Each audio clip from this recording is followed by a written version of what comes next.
She has brought millions. I wouldn't be surprised if it's billions of eyes onto the W and onto women's sports. She is a Kobe Bryant, and that's how Diana was. That's how Sue was. Like, we've had these types of people, but this is just bigger because the media platform is bigger than it ever has been. I don't have an ego, so I'm able to just tell the truth. Like, if it was someone else, I'd be like, yeah, like Angel Reese, she's also brought millions of fans. You know what I mean? I think Caitlyn has brought way more, but I also think she has too. Like, I'm just not naive, and I might be blonde, but I'm not fucking dumb. People who say I'm clout chaser, no, I'm just being honest about why the league is where it is at. Give the girls the flowers, like, give it to them. They deserve it.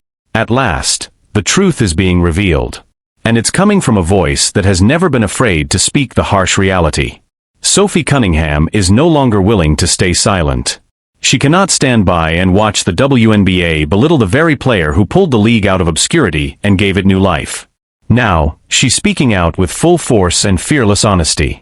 What gives her defense of Caitlin Clark its true power is not just the words themselves, but the fact of who is saying them, and that she's been speaking this truth since long before it became popular to do so. Would have had this eureka moment. Sophie Cunningham came to the Indiana Fever in the offseason. She's been taking full advantage of every opportunity she's got. An opportunity on the court, ballin'. An opportunity to protect Caitlin Clark, did that. Off the court, endorsement deals. Off the court, advertisers are falling in love with her. We got Colin Cowherd saying, hey, Sophie, you want your own podcast? Sophie Cunningham says, sure, I'll take my own podcast. And what has Sophie Cunningham been doing on this podcast? Letting us in on some secrets? Yeah, love that. Pulling back the curtain on some time? Yeah, love that too. This isn't some opportunist chasing fame or clicks by attaching Caitlin Clark's name. This is Sophie Cunningham, the very woman who praised Clark even when her own Phoenix Mercury teammates were scheming against her in the locker room. The same woman who was the first to recognize the Caitlin Clark effect, at a time when everyone else in the WNBA was either blind to it or lacked the courage and wisdom to admit the truth staring them in the face. I've never really, I didn't know her, but All-Star Weekend, we kind of bantered back and forth a little bit.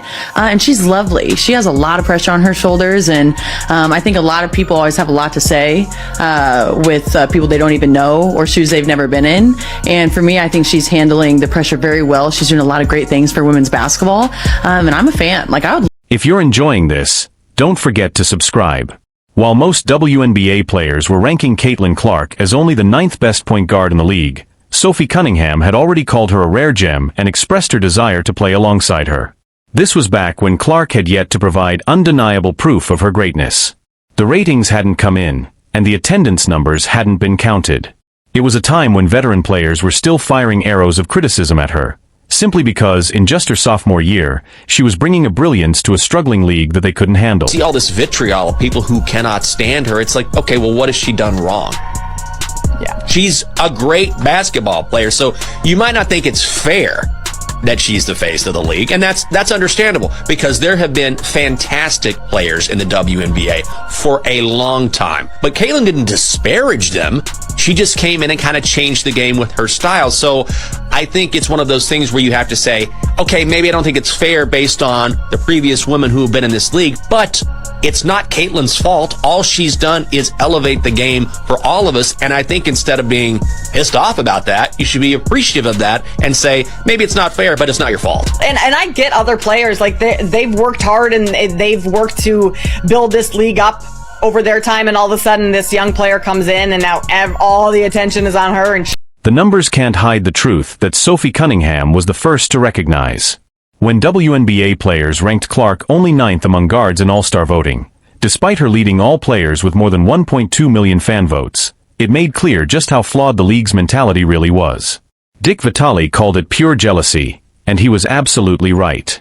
But it was Sophie Cunningham who first called out that jealousy, back when the rest of the world still had its eyes closed. But time and time again, Sophie Cunningham has repeatedly been calling out the officiating. And what's one thing the WNBA holds over these players' heads? Ooh, I'm gonna fine you. Ooh, if you call out the officiating, I'm gonna fine you. The players say, no, I can't afford that. So they keep it all hush-hush. But Sophie Cunningham, she's sitting on a pile of money. So when Kathy Engelbert hears her say something about the referees, Kathy says, here's a fine. And Sophie says, okay, Here's payment. This is what sets Sophie Cunningham apart from the rest of the league. She knows that sports aren't just about the game, they're a business. She understands that when Clark's games draw 2.7 million viewers, becoming the most-watched WNBA matchup in 25 years, you don't waste that opportunity. You protect it. You build around it. Because this is no longer just about basketball, it's about the very survival and growth of women's professional sports. Cunningham, 6-year-old black belt. This is what the Bulls did with Charles Oakley to protect Michael Jordan. And I said this last year several times. The WNBA is not a vertical league. Their players can't jump over each other to score like the NBA. It's a horizontal chippy league. And you didn't watch the NBA for the last 10 to 12 years. It has always been physical and always been chippy. You get into a lot of collisions because there's no Ja Morant here. There's no Ant Edwards. They don't jump over. It's a horizontal physical league. And Caitlin Clark now is like kerosene to the physicality flame. So you have physicality in this league, and now you get this flashy player, and they don't know how to officiate her, they don't know how to defend her. When Sophie joined the Indiana Fever in 2025, she made her stance crystal clear. Her words were, "Clark has changed our game in the best possible way. I want her to carve her own path, and whatever she needs from me, I'll always be there for her." These weren't empty phrases or the product of media training. They were heartfelt words from a player who had seen with her own eyes what happens when a league is gifted a once-in-a-generation talent. But the real shock came when Sophie exposed what was happening behind closed doors. She said, "Even though I wasn't on her team, I knew the conversations happening in Phoenix's locker room were going to show her what the W really is." On her podcast, she made it clear. This wasn't just competitive fire. This was a calculated plan to target a player whose only crime was being too good, too fast, and bringing a level of attention to a league that simply couldn't handle success. I mean, she has changed our game in the best possible way in every way. And so just to be alongside of her and maybe relieve the pressure, being able to shoot and spread the court for her to go do her thing. She's still young, and I think that I've been taken under, Diana took me under her wing, and I've learned a lot from her, and now I hope to kind of do the same for Caitlin if she wants it. I just think the relationship piece is huge, and when you're trying to do something great, it takes everybody. And so I want her to go do her thing, and anything she needs from me, I'm going to be here. But again, I think that just the competitor that I am, I'm fierce, I'm sassy, I stick up for my teammates, I stick up for myself. This is the moment where Sophie's true integrity and courage become clear. She could have stayed silent. She could have gone along with the rest.